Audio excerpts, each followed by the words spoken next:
بسم اللہ الرحمن الرحیم۔ السلام علیکم۔ صراط مستقیم سعودی نیوز چینل میں آپ سب کو خوش آمدید کہا جاتا ہے۔ آج 22 جولائی 2021 ہے۔ آج کی اہم ترین خبروں کا آغاز قرآن پاک کی اس آیت کے ترجمے سے کیا جاتا ہے۔ سورہ لقمان میں ارشاد باری تعالیٰ ہے، اگر تم کوئی رائی کے دانے کے برابر بھی عمل کرو گے، قیامت کے دن اللہ اسے سامنے لے آئے گا۔ اللہ رب العزت ہمیں ان قرآنی آیات اور احادیث کو سمجھ کر ان پر مکمل عمل کرنے کی بھی توفیق عطا فرمائے، آمین۔ دوستو، آج کی ویڈیو میں کافی اہم معلومات ہیں، ویڈیو مکمل دیکھیے گا، لائک کر کے دوستوں سے شیئر بھی کیجیے گا۔ سعودی وزارت داخلہ نے کرونا کی خراب صورتحال کے باعث سعودی شہریوں کو انڈونیشیا کے سفر سے روک دیا ہے۔ سعودی وزارت داخلہ نے انڈونیشیا میں کرونا وائرس کا پھیلاؤ بڑھ جانے پر وہاں موجود سعودی شہریوں کو احتیاط برتنے کا مشورہ دے دیا ہے، جبکہ انڈونیشیا کا سفر کرنے والوں کو سعودی عرب سے روک دیا گیا ہے۔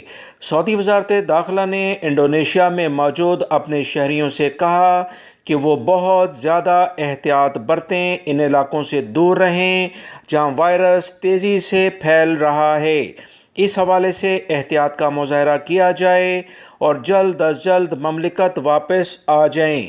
واضح رہے، سعودی عرب نے اپنے شہریوں کو براہ راست یا بالواسطہ یعنی انڈائریکٹ یا ڈائریکٹ انڈونیشیا جانے پر اس وقت پابندی لگا دی ہے جب بدھ کو وہاں کووڈ کے مریضوں کی تعداد میں بہت زیادہ اضافہ دیکھنے میں آیا۔ 1383 اموات ریکارڈ پر آئی ہیں۔ لہٰذا دنیا میں بدلتے ہوئے کرونا پھیلاؤ کی بنا پر بہت سارے ممالک میں اگلے چند روز میں مزید پابندی لگنے کے امکانات پیدا ہو گئے ہیں۔ سعودی حکومت کی جانب سے مختلف ممالک، خصوصی طور پر 9 ممالک کے لیے انٹرنیشنل لیول پر جو پابندی دوستوں لگی ہوئی ہے کہ فلائٹس ان ممالک سے سعودی عرب میں براہ راست نہیں آ سکتی، جس میں انڈیا اور پاکستان بھی شامل ہیں۔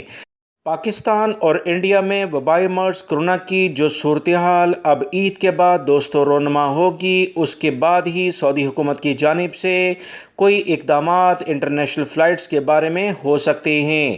اس وقت دنیا کے مختلف ممالک میں وبائی مرض کرونا کے لحاظ سے صورتحال دوبارہ سے بگڑتی ہوئی جا رہی ہے۔ اس بنیاد پر عید کے بعد یعنی اگلے چند روز میں کیا صورتحال ہوتی ہے، یا آپ تمام لوگ پاکستان اور انڈیا کے میڈیا کے ذریعے بھی آگاہ ہو جائیں گے، لہٰذا تھوڑا سا انتظار کریں۔ اس کے بعد ہی تمام انٹرنیشنل فلائٹس کے بارے میں کوئی نہ کوئی لائحہ عمل سعودی حکومت کی جانب سے جاری ہو سکتا ہے۔ سعودی عرب کے اہم پڑوسی ملک میں وبائی مرض کرونا کی دوبارہ سے صورتحال بگڑتی ہوئی دیکھی جا رہی ہے۔ متحدہ عرب امارات کی وزارت صحت نے بدھ کو اعلامیہ جاری کرتے ہوئے بتایا کہ کرونا کے نئے کیسز 1506 کے قریب ریکارڈ پر آئے ہیں، جس کے بعد کل مریضوں کی تعداد 6,65,353 کے قریب جا پہنچی ہے۔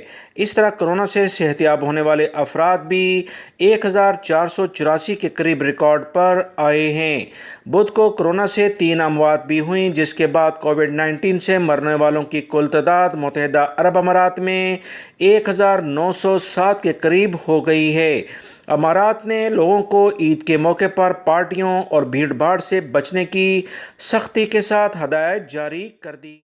سعودی عرب کے سیکیورٹی اداروں نے اعلان کیا ہے کہ مکہ المکرمہ ریجن میں گاڑیوں کی چوری کرنے والے ایک گروہ سے تعلق رکھنے کے الزام میں 5 افراد کو گرفتار کر لیا گیا ہے۔ سعودی سرکاری ذرائع سے جو اہم ترین اطلاعات موصول ہوئی ہیں کہ مکہ المکرمہ پولیس کے حوالے سے بیان جاری ہوا ہے کہ 5 مشتبہ افراد، جس میں 2 سعودی شہری، 3 ملزمان کا تعلق سوڈان سے ہے۔ ان افراد پر الزام ہے کہ انہوں نے اپنے قریبی علاقوں سے 8 گاڑیاں چوری کیں اور انہیں غیر قانونی طور پر فروخت بھی کر دیا۔ گرفتار ملزمان سے لوٹ مار اور دیگر چیزیں بھی برآمد ہوئیں۔ انہیں مزید تفتیش کے لیے پبلک پروسیکیوشن کے حوالے کر دیا گیا ہے تاکہ قوانین پر سختی سے عمل درآمد کرتے ہوئے انہیں سزا اور جرمانہ کیا جا سکے۔